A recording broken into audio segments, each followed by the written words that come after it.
I'm always shocked and a bit dismayed at how much pain people will tolerate. Hello, I'm Dr. David Hawkins, Director of the Marriage Recovery Center, where we specialize in narcissistic and emotional abuse and highly conflicted marriages.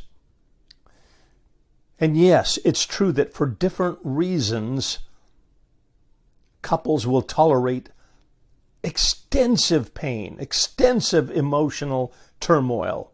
What I notice because of the problem of denial by both the perpetrator and the victim. Oh, I know I'm stepping on toes here. Yes, everyone is in denial. He's denying him being the perpetrator most often. He's denying the severity of the problem. He blames, shifts, rationalizes, justifies, uses all kinds of mechanisms to avoid taking responsibility because emotional abuse is largely a responsibility deficit disorder.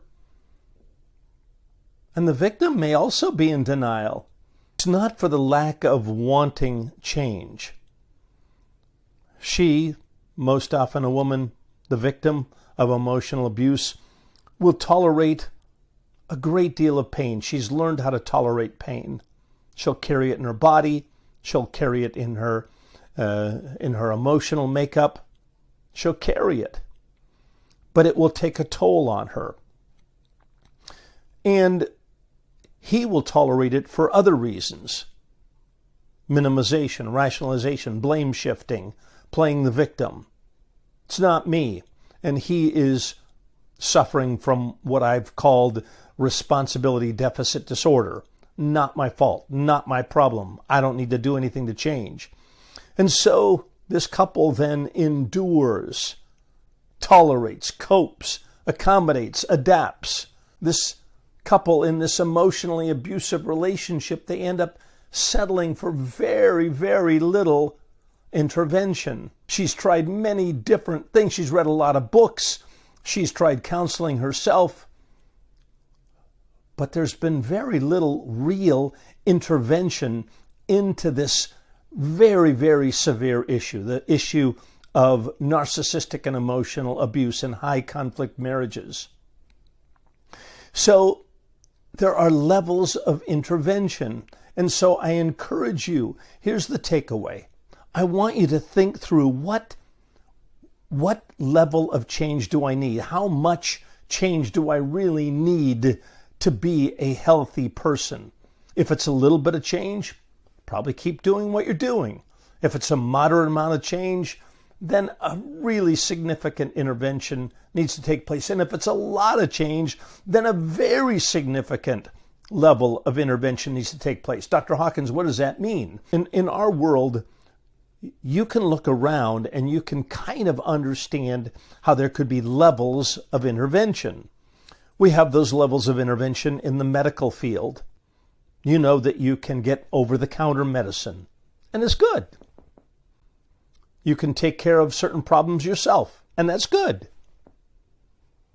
You can have a consult with a primary care physician, or a naturopath, or some other healthcare professional, and that's good.